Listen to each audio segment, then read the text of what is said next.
The Where Our Minds Wander podcast may contain sensitive content. Listener discretion is advised.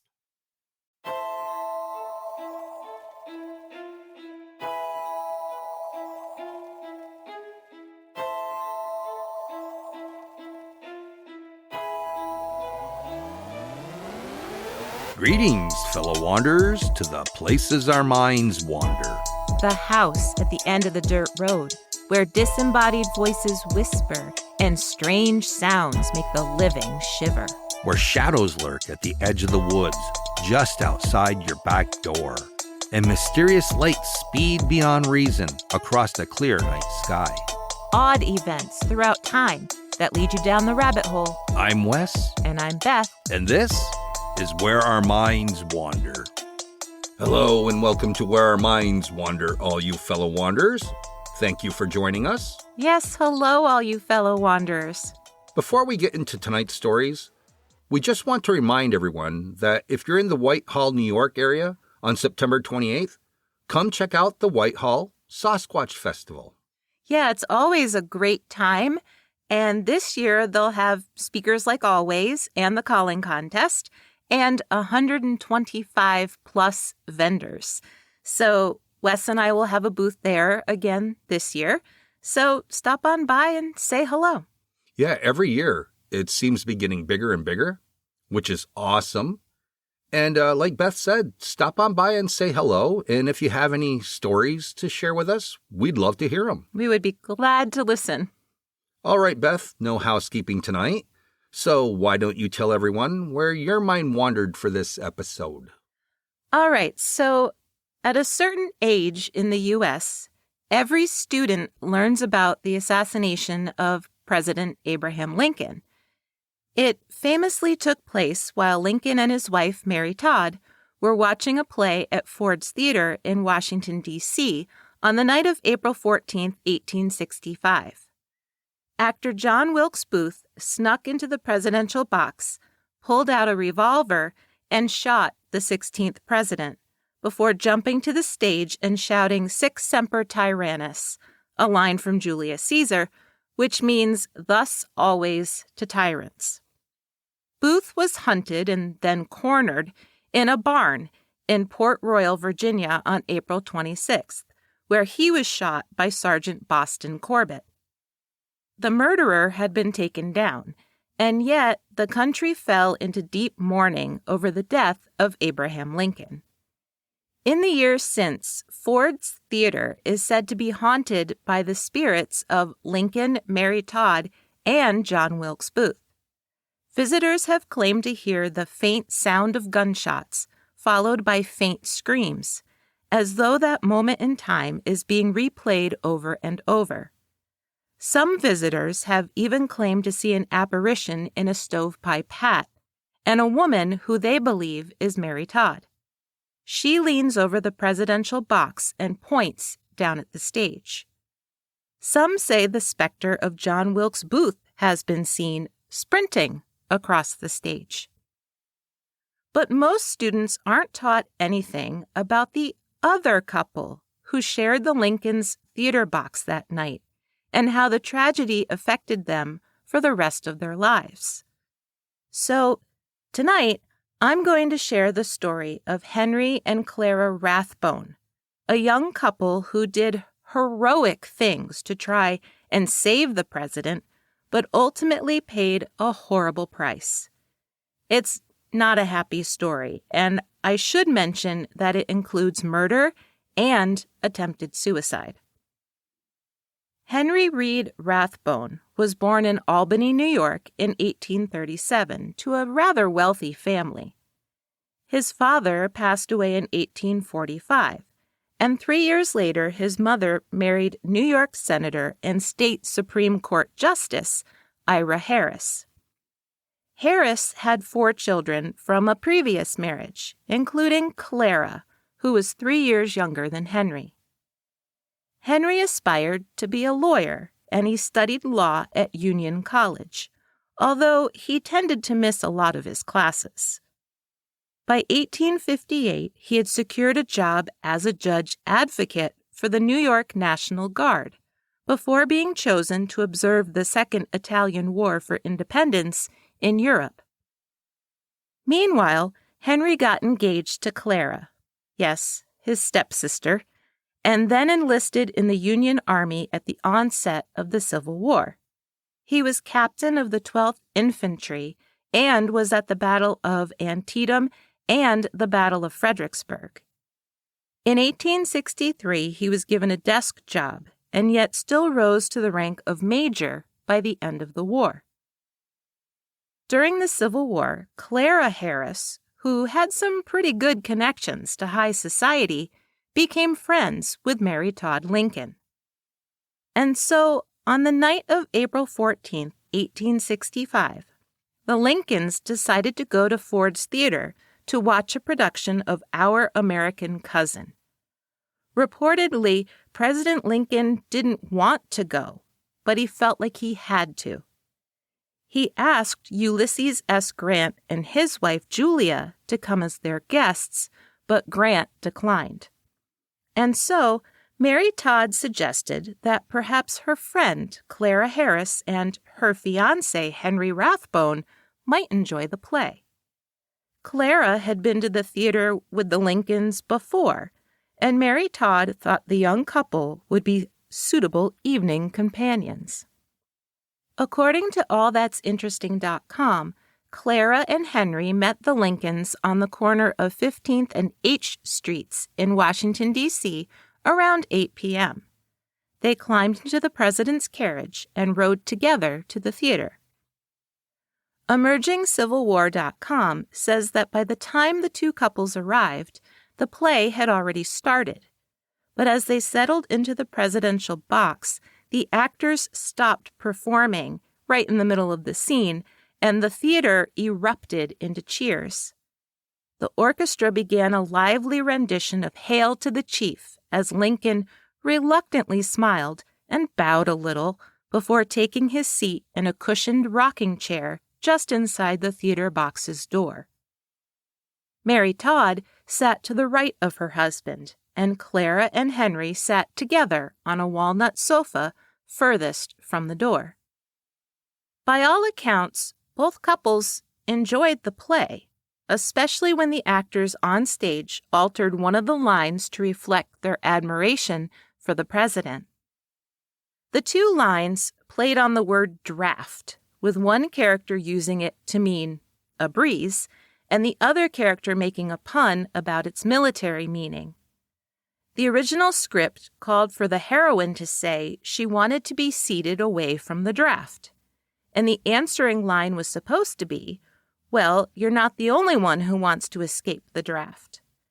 Instead, that night, to show their gratitude towards Lincoln, the line was changed to, "The draft has already been stopped by order of the president." But then, halfway through Act 3, Scene 2, a little after 10 p.m., actor Harry Hawk was supposed to say what was considered the funniest line in the play to the character of Mrs. Mount Chessington. "Don't know the manners of good society, eh? Well, I guess I know enough to turn you inside out, old gal, you sock-dologizing old man-trap." No one realized that John Wilkes Booth, who wasn't even performing that night, knew the play very well, and he knew that the audience's laughter at that precise moment was his chance to kill the president. After Booth fired his one shot, Henry Rathbone leapt to his feet and grabbed hold of Booth. Booth was able to free one of his arms, remove a knife from wherever he was concealing it, and thrust it at Henry. Henry tried to block it, and Booth cut a deep wound in Henry's arm, between his elbow and his shoulder. But Henry kept fighting. He grabbed Booth again as he tried to climb out of the presidential box and jumped the 12 feet down to the stage. Some historians believe that it was because of Henry grabbing him and knocking him off balance that Booth landed wrong and broke his leg. As Booth landed on the stage, Henry yelled, "Stop that man!" and he turned back to the president, who was still sitting upright in his rocking chair. Clara screamed out, "The president has been shot." Down in the theater, one of the audience members, named Joseph B. Stewart, yelled as well and chased after Booth. Back in the theater box, Henry determined pretty quickly that the president was dead, but he rushed to the box door with the intention of calling for medical help. Later, Henry testified that the door was, quote, barred by a heavy piece of plank, one end of which was secured in the wall and the other resting against the door. It had been so securely fastened that it required considerable force to remove it. This wedge or bar was about 4 feet from the floor. Persons upon the outside were beating against the door for the purpose of entering. I removed the bar, and the door was opened. Several persons who represented themselves as surgeons were allowed to enter. I saw there Colonel Crawford and requested him to prevent other persons from entering the box. I then returned to the box and found the surgeons examining the president's person. They had not yet discovered the wound. As soon as it was discovered, it was determined to remove him from the theater." End quote.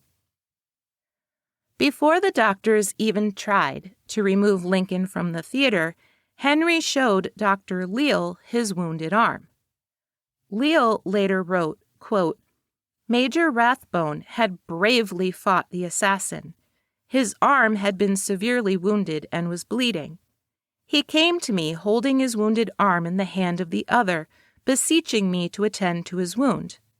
I placed my hand under his chin, looking into his eyes, an almost instantaneous glance revealed the fact that he was in no immediate danger." End quote. The doctor focused his full attention on Lincoln. Henry helped the doctors move Lincoln across the street to a boarding house where they hoped to truly examine the president and assess the situation. As soon as he got there, Henry turned around and raced back to the theater. He and Clara brought Mary Todd to the bedroom where Lincoln was now safely being examined. According to NewYorkHistory.org, Clara wrote in a letter to a friend that for several moments Mrs. Lincoln kept looking at Clara's dress and screaming, "Oh, my husband's blood." No one realized until much later that Clara's dress was actually covered in Henry's blood. And Henry, now dizzy from blood loss, passed out on the boarding room floor. Booth had cut him very deeply and severed an artery. As I'm sure everyone knows, Abraham Lincoln died from his injuries, but Henry Rathbone survived. Clara kept her bloodied gown from that night, and in an attempt to put it all behind her, she asked famous Civil War photographer Matthew Brady to take her picture while wearing the gown. However, that horrible night stuck with Clara in at least some ways, because when she put the gown away in a closet in the family's summer home in Albany, she swore she saw Lincoln's apparition in the house. Based on the descriptions of his lifelong health issues, like attacks of neuralgia of the head and face, heart palpitations, and breathing difficulties, it sounds like Henry suffered from severe PTSD, probably not just from the Lincoln assassination, but also from his experiences at Antietam and Fredericksburg. Henry tried to live as normal of a life as he could, and he and Clara were married on July 11, 1867, and they had 3 children: Henry Riggs Rathbone, who later became a New York State congressman, Gerald, and Clara Pauline. But Henry's deteriorating mental state meant that he had a hard time holding down a job, especially after he left the military in 1870. According to allthat'sinteresting.com, Henry began to get increasingly paranoid. and his paranoia centered around the fear that Clara was going to take their children and leave him for another man. Clara had no intentions of leaving, and she worried for her husband, writing in at least one letter to a friend that she understood why Henry was in constant distress, since everywhere they went, people stared at them and whispered about them. She said they often felt like zoo animals. Although not all of the whispers were unkind, Henry always imagined horrible things that people were probably saying about him. It didn't help that newspapers had quoted General Grant and Lincoln's bodyguard as saying that if they had been at Ford's Theater that night, the president would have lived. Henry felt tremendous guilt. First, for having survived the assassination, and second, for not being able to stop it. Then, when President Garfield was assassinated in 1881, Henry spiraled even further into depression and anxiety. Newspaper reporters were still hounding the Rathbones well into 1883. And to get away from it all, President Chester A. Arthur suggested that Henry move to Germany as an ambassador. Henry thought the move would be good for him and his family, and so they all went. Clara's sister Louise also went with them to help look after the children. But rather than help his state of mind, the move only made things worse. According to the GettysburgExperience.com, Henry grew even more paranoid and was suffering from ulcers. On December 23, 1883, Henry acted as though intruders had broken into their house and were trying to kidnap their children. Whether he was hallucinating and truly thought this was happening isn't clear, but he grabbed his revolver and headed towards his children's bedroom. Clara thought fast and ordered Louise to lock the children's door from the inside. Henry grew increasingly agitated and followed Clara into their own bedroom, where he shot her in the chest 3 times. Convinced that she was still alive, he then stabbed her multiple times, piercing her heart.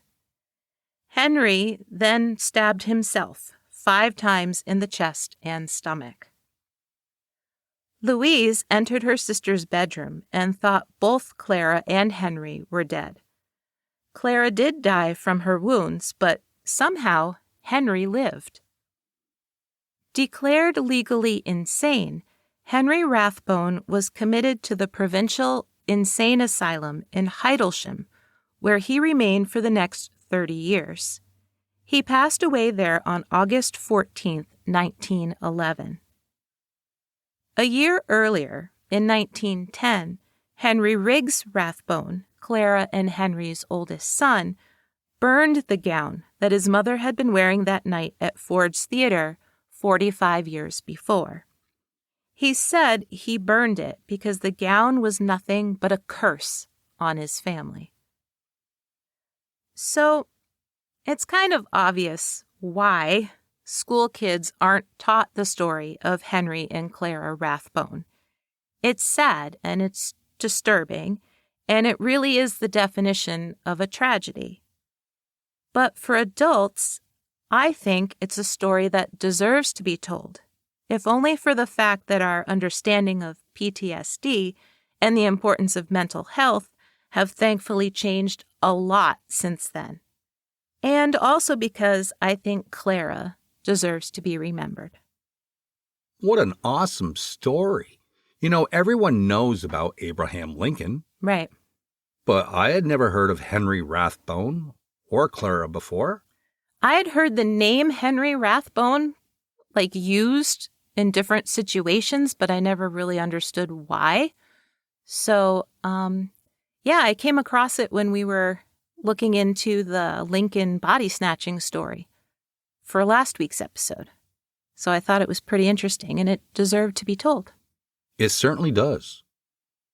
And we'll be right back after this quick break. Hey, did you know?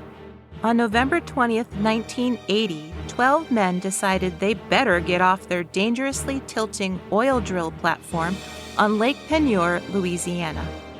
Their bit had gotten stuck at the 1,230-foot mark, and they had just loosened it from beneath the shallow 11 feet of lake water. A few popping sounds later, the huge platform completely disappeared under the water, followed by boats, barges, docks, and another drilling platform, 70 acres of soil, trucks, and a parking lot. How, you ask? The drill had punctured a 14-inch wide hole in the underwater salt mines, creating a vortex that drained 3.5 billion gallons of water, ignited a natural gas line that shot flames into the air, and resulted in a 150-foot waterfall. Remarkably, all 50 miners made it to safety. Within 2 days, 9 sunken barges popped back up to the surface. The drilling rigs did not. Who'da thunk it? All right, we're back. And why don't you tell everyone where your mind wandered? Tonight, I'm going to tell everyone about a man who took his love for another to extremes. By all accounts, Carl Tanzler was an eccentric man. Born George Carl Tanzler in Dresden, Germany in 1877, Carl traveled all over the world, from India to Australia and the Pacific Islands. As a young child, Tanzler had a reoccurring dream, in which he said the spirit of a dead ancestor, the Countess Anna Constantia van Kassel, came to him and showed him the face of a beautiful woman with dark hair. In these dreams, the Countess told Tanzler that she was showing him the face of his one true love. It's quite possible that Tanzler even traveled the world trying to find her. But he settled in Australia, and when World War I broke out, Tanzler claimed in his autobiography that he was imprisoned in a concentration camp for safekeeping since he was German. Australia did have internment camps during World War I, and they did imprison as many as 7,000 people of German and Austrian descent, so Tanzler was most likely telling the truth. But telling the truth wasn't something he was known for, since over the course of his adult life, he also claimed to have been a submarine captain and a prolific inventor with 9 university degrees. He also claimed to be a doctor, but we'll get into that in a little bit. In 1939, Tanzler wrote an autobiographical article for the Rosicrucian Digest, where he said, quote, "Many years ago, Carl van Kassel traveled from India to Australia with the intention of proceeding to the South Seas Islands. He paused in Australia to collect equipment and suitable boats, and to become acquainted with prevailing weather and sea conditions. However, he became interested in engineering and electrical work there. He bought property, boats, an organ, and an island in the Pacific, so that he was still in Australia at the end of 10 years. He had just begun to build a trans-ocean flyer when the war broke out, and the British military authorities placed him in a concentration camp for safekeeping. Later, he was removed to Trial Bay, to a castle-like prison on the cliffs, and there the work in his narrative was accomplished. At the end of the war, no prisoner was permitted to return to his former residence, but all were shipped to the prisoners' exchange in Holland." End quote. After his release from the internment camp, Tanzler was sent back to Germany. He wasn't there for a very long time before he married Doris Schaefer, and the couple had 2 children. In 1926, Tanzler and his new family left Germany and sailed to Havana, Cuba, before immigrating to Zephyrhills, Florida. Tanzler stayed with Doris for a year before leaving her and their children. He had never thought Doris was his true love, and he decided that he'd rather leave than stay with her. Perhaps he would meet his one true love in Key West, where he had gotten a job as a radiologist in the United States Marine Hospital. As he started making good money as a radiologist, Tanzler began telling everyone that his real name was Count Van Kossel, which wasn't true, and that he had those 9 college degrees. He didn't claim to be a doctor until he met the daughter of a Key West cigar maker, 19-year-old Maria Elena Milagro de Hoyos. But from the second he saw her, 58-year-old Tanzler knew she was his one true love. Elena was beautiful, and she looked exactly like the woman from his dreams. According to allthat'sinteresting.com, Elena married a man named Luis Mesa in 1926, when she was just 17 years old. Mesa left her when she had a miscarriage. But by now, at the age of 19, Elena was diagnosed with tuberculosis. She entered the U.S. Marine Hospital on April 22, 1930, hoping for treatment. Tanzler was a radiologist there, but he fell so hard for her that he lied and said he was a doctor and that he could cure her. For 18 months, he went to Elena's house with all kinds of treatments, from elixirs and tonics that he made himself to an illegally purchased X-ray machine that he used on her frequently. With each treatment, he also professed his undying love, according to southernmostghosts.com. He showered her with all kinds of gifts, like clothing and jewelry, and he proposed on a daily basis, despite both of them still being married to other people. There's no evidence whatsoever that Elena ever returned his feelings. She passed away on October 25, 1931, at age 22. Tanzler, who was still claiming to be incredibly wealthy, insisted on several things for his beloved Elena. First, he paid for her entire funeral, which only 12 people attended, and he insisted that she must be buried in a stone mausoleum that he also paid for. It wasn't your ordinary mausoleum either. It was installed with electricity, so it always had lights on inside, and it was equipped with a working telephone. Like the spirit phone in Japan that we mentioned during a Who'da Thunk It several episodes ago, Tanzler believed that he could pick up the phone and talk to Elena's spirit. However, her family never got a chance to try out the spirit phone for themselves, because Tanzler was the only person with a key to unlock the mausoleum. For the next 2 years, Tanzler visited Elena's mausoleum every single day, and each time he'd ask her to marry him. He would sing to her in Spanish, and then, one night during his singing, he heard Elena's spirit sing back to him. Allegedly, she sang the words, quote, "He crumbled the marble on the abandoned tomb, dug the earth, and took the rigid skeleton of his beloved in his arms." Tanzler later said that her words inspired him, and he knew finally that Elena wanted to come home with him. So one night in 1933, Tanzler pulled a little red wagon to the Key West Cemetery and unlocked Elena's mausoleum. He removed her body from her grave, put her in the wagon, and pulled her home to his house. Once there, he brought the corpse into a makeshift lab that he had put together inside an old airplane on his property, which he had taken photos of and labeled Elena's airship. Then he used the old coat hangers to replace her joints, piano wires to secure her limbs to her torso, and placed silk that he had soaked in wax and plaster over her skin. He made a wig from her own hair.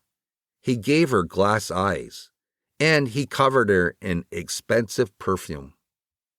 For the next 7 years, Tanzler lived with Elena's mannequin-like corpse. He would sit her at the dining room table and eat meals across from her. He'd lay her down in his bed and sleep beside her. And he'd dance with her in front of his huge living room windows. For 7 years, his neighbors and Elena's family whispered about him. Why was he often seen buying women's clothes and women's perfume? Why did the neighborhood kids claim that Mr. Tanzler had a life-size mannequin in his bed, in plain view from his windows? Why had he suddenly stopped visiting her mausoleum and had never been back? When one or two of the braver neighborhood children asked Tanzler about his mannequin, he would tell them that they were imagining things, but then he would warn them not to tell anyone what they thought they had seen. When the kids went home and told their parents, and their parents started asking questions, Tanzler bought them all brand new Ford Model 48 cars. In 1940, Elena's sister Florinda had heard way too many rumors to stay quiet. She and her husband arrived unannounced at Tanzler's house. Not even batting an eye, he invited them right in and said, "Elena, your sister's here." Completely horrified, Florinda went immediately to the police, who arrested Tanzler for, quote, wantonly and maliciously destroying a grave and removing a body without authorization, according to Atlas Obscura. Assuming Tanzler was suffering from mental health issues, a psychiatrist evaluated him and found him completely competent to stand trial. During his trial, Tanzler testified that he had taken Elena from her tomb because he wanted to bring her, quote, high into the stratosphere so that the radiation from outer space could penetrate her tissues and restore life to her somnolent form. Now, at this point, I think it would be safe to speculate that he may have thought that he could bring her up into space on the airplane that he had called Elena's airship. Although in the photos online, it certainly looks like an oversized child's toy that has been cobbled together from other things. It doesn't even remotely look flight-worthy, at least to me. Tanzler, however, was never convicted of anything involving Elena Del Hoyos. The statute of limitation on his crimes had run out, and so there wasn't anything that he could be convicted of. The only jail time that he did was while he was awaiting trial. And apparently, as he was leaving the courthouse, he asked if he could take Elena's body home with him. But what I find even harder to believe is that when the newspapers got a hold of the story, they did their best to make Tanzler's disgusting crimes sound romantic. And according to all the sources that I looked at, the overwhelmingly public opinion of Tanzler at the time was that he was simply a hopeless romantic. People actually felt sorry for him back then, which I kind of find hard to believe. 70 plus years later, it's really hard to understand why people back in the 1940s and the 1950s actually saw what Tanzler did as romantic. Now, I'm not sure how the media could have felt good about themselves for putting that spin on it. It's just beyond me. Looking back at it through today's lens, it's downright disturbing, and it's my opinion that Tanzler should have spent the rest of his life in prison, or at least a mental health institution. But they ended up letting him go free, even though authorities and Elena's family worried that even though Tanzler had returned to his wife Doris, he would still go back to the cemetery and retrieve Elena's body. After it was all said and done, Elena was given a second funeral. But for reasons that I truly don't understand once again, the funeral home charged 10 cents per person to come and look at her. Her body was such a spectacle that Key West schools shut down early that day, and over 7,000 people came to see her. At that time, Key West's population was only 2,500 people, so they had a lot of people flooding in to see Elena's body. Which, to me, is very disturbing. but that's just my opinion, I guess. Now, I also don't know whether this is true or not, but one site said the family then agreed to chop Elena's body into 3 pieces, and each piece was buried in an unmarked grave. Other sites that I looked at said that she was simply reburied in an unmarked grave. All in one piece. All in one piece. Okay. Now, getting back to Tanzler. At this point, Tanzler was living back in Zephyr Hills with Doris and their children. Tanzler reportedly built a life-size effigy of Elena, using a death mask of her that he had somehow obtained. By 1944, Tanzler and Doris were no longer living together, although Tanzler's new residence was fairly close to hers. He also became an American citizen in 1950. 2 years later, at the age of 75, Tanzler passed away. Now, some of the sites that I looked at say that when his body was discovered, the effigy was in the bed with him. Other sites say that the effigy stood over him in the bed, as though she was watching over him. But what we do know for fact is that his obituary stated that the wax effigy was in a cylinder on a shelf, still looking over him in bed, but obviously much smaller than life-size. Either way, I don't find it romantic in any kind of way. It's really creepy as all hell. It really is. And it sounds like it's hard to tell. Like, what he did was horrific enough, but it sounds like towards the end there were a lot of speculations and maybe, was it a life-size effigy or was it small enough to fit on a shelf? Did they really put her in 3 different places in the cemetery or one place? Like, there's still, it's almost like it's a big fish story, Well, they may have said that just to kind of deter him from going out looking for her if he thought that she might be in 3 different places. Mm-hmm. I would find it more believable that they buried her in an unmarked grave. Right. And they knew where she was. Right. Because he completely got away with it. I mean, he wasn't convicted of anything. So, No. Of course, they're going to have that fear that he's going to go back and do it again. Absolutely. Ugh. He was a very sick man. I'm glad times have changed and you can't get away with that kind of stuff anymore. No, but you can still do it. You may not get away with it for a long period of time like he did. Right. But things still happen. Well, I know, but I'm trying not to think about it. We've heard of other stories like this before. Yes, we have. But this one I found quite interesting. Mm-hmm. Yeah. Seems like he was quite the storyteller, too. Oh, he was a hopeless romantic. Yeah, that's what he was. I know. Well, be careful on those dating sites. Oh, geez. You might meet yourself a Tanzler. Yeah, great. You never know. That's great, honey. All right, well, that about wraps it up for this episode.